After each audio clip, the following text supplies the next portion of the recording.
Cuando censuramos a la concepción dictatorial de la revolución, el grave error de imponer la voluntad de una pequeña minoría a la gran mayoría de la población,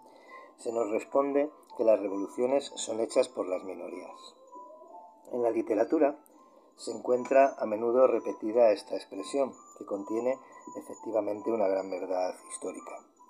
Pero es preciso comprenderla en su verdadero significado revolucionario y no darle un sentido que nunca tuvo anteriormente. Que las revoluciones sean hechas por la minoría es en efecto verdad, pero hasta cierto punto. Las minorías, en realidad, inician la revolución,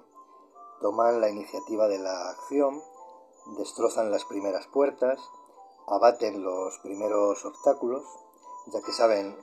atreverse a lo que amedrentaría a las mayorías inertes o conservadoras en su amor a la vida sosegada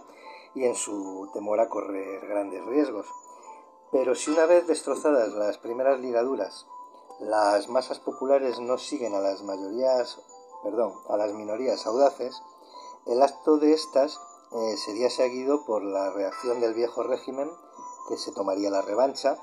o bien se resuelve en la situación de una dominación por otra, es decir, cambiando un privilegio por otro nuevo. Es decir, que es preciso que la minoría rebelde tenga más o menos el consentimiento de la mayoría, que interprete las necesidades y los sentimientos latentes, y vencido el primer obstáculo, realice las aspiraciones populares, deje a las masas en libertad de organizarse a su modo y llegue a conseguir ser en cierto sentido una mayoría. Si esto no ocurre, no decimos por eso que la minoría deje de tener el mismo derecho de antes a la revuelta. Evidentemente, todos los oprimidos tienen derecho a rebelarse contra la opresión, y el individuo, al igual que la colectividad, y las minorías, al igual que las mayorías. Pero una cosa es rebelarse contra la opresión y otra convertirse a su vez en opresor, como muchas veces se ha visto. Aun cuando las mayorías toleren la opresión o incluso sean sus cómplices, la minoría que se siente oprimida tiene derecho a rebelarse, tiene derecho siempre a desear su libertad. Pero el mismo o mayor derecho tendrá la mayoría contra cualquier minoría que pretendiera juzgarla con algún pretexto. Por lo demás, en los hechos reales,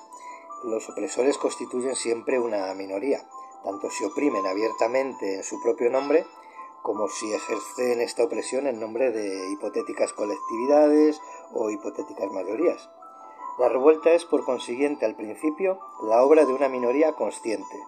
insurreccionada en medio de una mayoría oprimida, contra otra minoría tiránica. Pero tal revuelta, transformada en revolución, puede tener eficacia renovadora o liberadora solamente si con su ejemplo logra sacudir a la mayoría, logra arrastrarla y ponerla en movimiento, conquistando su apoyo y su adhesión total. Abandonada o rechazada por las mayorías populares, la revuelta, si es derrotada, pasará a la historia como un movimiento heroico pero malogrado, fecundo precursor de los tiempos, etapa sangrienta pero indispensable de una segura victoria en el futuro, una serie de apelativos en el que de lo único que se habla es de su derrota y de su próxima puesta en pie. Por otro lado, si la minoría rebelde resulta vencedora y se convierte en dueña del poder a despecho de la mayoría, en este nuevo yugo sobre el cuello de los súbditos, en este caso acabaría matando la revolución misma que había sido suscitada por ella. En cierto sentido, se podría decir que si una minoría rebelde no logra con su ímpetu arrastrar tras de sí a la mayoría de los oprimidos, sería realmente y tristemente más útil para la revolución que fuera derrotada y sacrificada, ya que si con la victoria ella misma se viera transformada en opresora, acabaría extinguiendo en las masas toda fe en la revolución, haciéndoles, de este modo, quizás odiosa,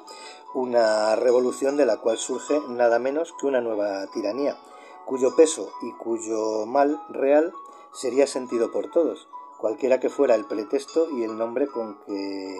se cubriera este modo de haber terminado una supuesta revolución.